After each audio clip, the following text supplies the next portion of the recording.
Hello दोस्तों, स्वागत है आप सबका हमारे इस यूट्यूब चैनल पर। जैसा कि पिछले वीडियो में हमने पढ़ा था कि बछड़ा पालने की विधियां, पशुपालन हस्बेंड्री की बात कर रहे हैं, कक्षा 12 AG वालों के लिए बछड़ा पालने की विधियों की बात की थी। तो हमने पढ़ा था कि बछड़ा पालने की 2 विधियां हैं, ठीक है। बछड़ा पालने की 2 विधियां प्रचलित हैं, एक प्राकृतिक विधि और दूसरा देसी विधि। तो ये हमने कंप्लीट कर लिया था। और अगला जो टॉपिक है हमारा वो है भैया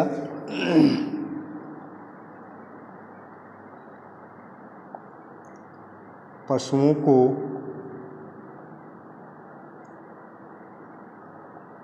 चिन्हित करना। जैसा कि हमने पीछे बताया था कि जो ये कुछ टॉपिक हैं वो बहुत ज़्यादा इम्पोर्टेंट हैं बोर्ड परीक्षा और आगे आने वाले कंपटीशन एग्ज़ाम के लिए।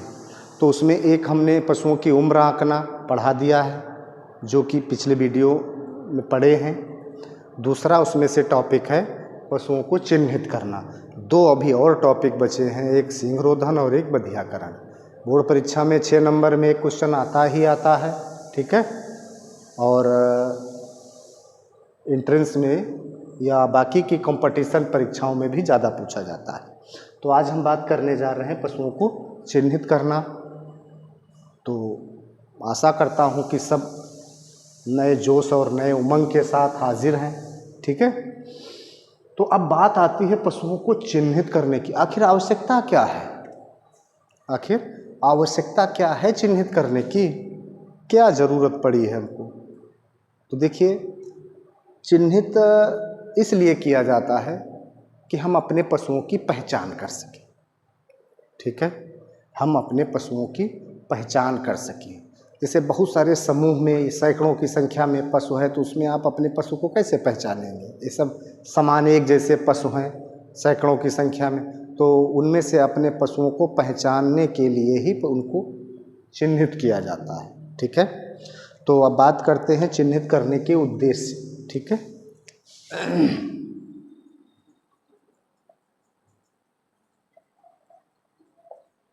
चिन्हित करने के उद्देश्य 2 नंबर में भैया ये भी बोर्ड परीक्षा में खूब पूछ लिया जाता है कि पशुओं को चिन्हित करने के उद्देश्य लिखिए। और 6 नंबर में तो पूरा डिटेल से पूछा ही जाता है। तो उद्देश्य में तो कह रहा, पहला तो उद्देश्य यही है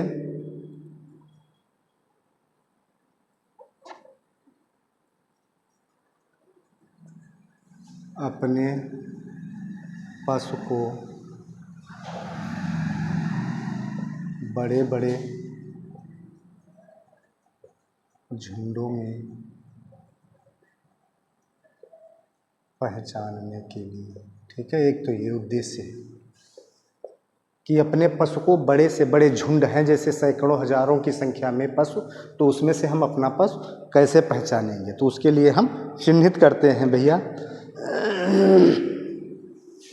दूसरा कह रहा है,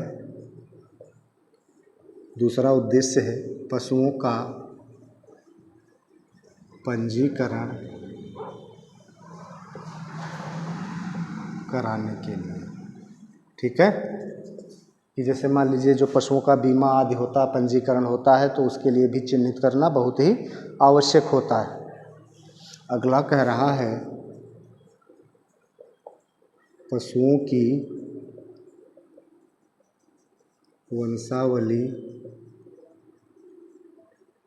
जानकारी के लिए।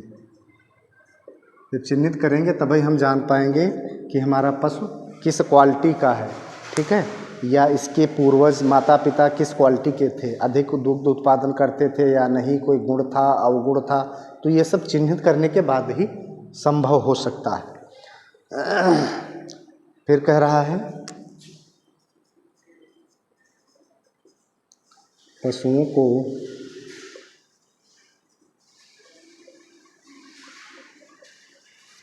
मेले आदि, अब तो खैर कम नहीं, तो पहले मेला आदि में बहुत से जानवर जाते थे, बैलगाड़ी ये सब जाता था, ठीक है।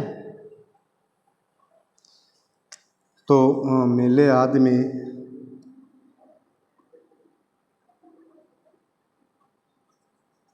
जहाँ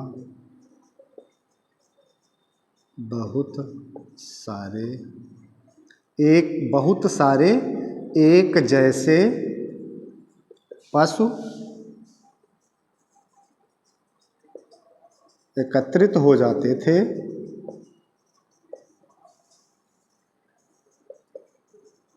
तो वहाँ पर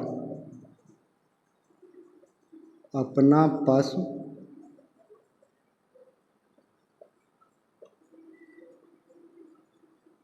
पहचानने के लिए, ठीक है, झुंडों में अपने पशु को हम पहचान लेते हैं चिन्हित करने के बाद। अगला कह रहा है पशुओं का निरीक्षण आदि करने के लिए, ठीक है भैया, उनका नाम अथवा नंबर का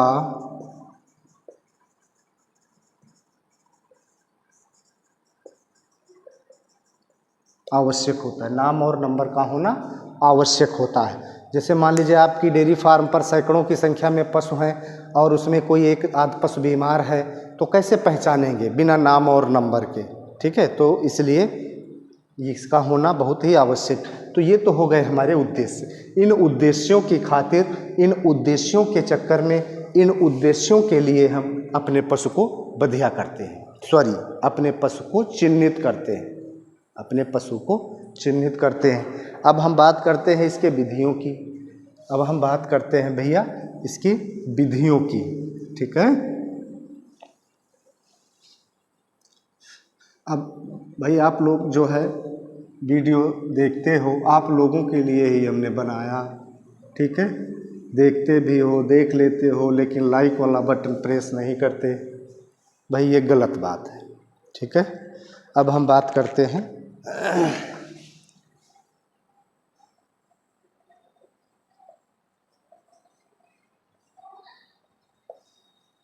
चिन्हित करने की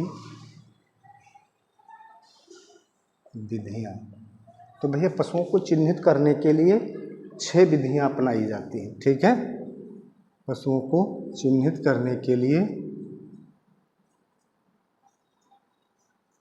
6 विधियाँ अपनाई जाती हैं। कौन कौन सी? पहला कह रहा है विभिन्न रंगों से रंगना, विभिन्न रंगों से रंगना, ठीक है। दूसरा कह रहा है टीन की पत्ती या छल्ला पहनाना,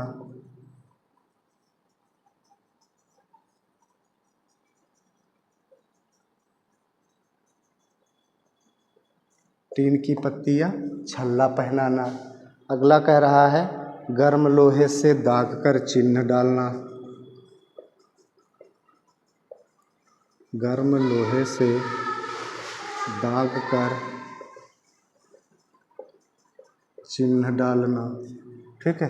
अगला कह रहा है भैया कानों में छेद करके या किनारे काट कर, कानों में छेद करके या किनारे काट कर, ठीक है। और अगला कह रहा है भैया गोद कर कान पर चिन्ह डालना, गोद कर कान पर चिन्ह डालना। और अगला भैया कह रहा है पट्टा या छल्ला पहनाना, पट्टा या छल्ला पहनाना, ठीक है। तो ये हो गया। तो ये इतना शार्ट में बता दिया। ये विधियां हैं, 6 विधियां अपनाई जाती चिन्हित करने के लिए। और इन विधियों के बारे में डिटेल से चर्चा हम अगले वीडियो में करते हैं।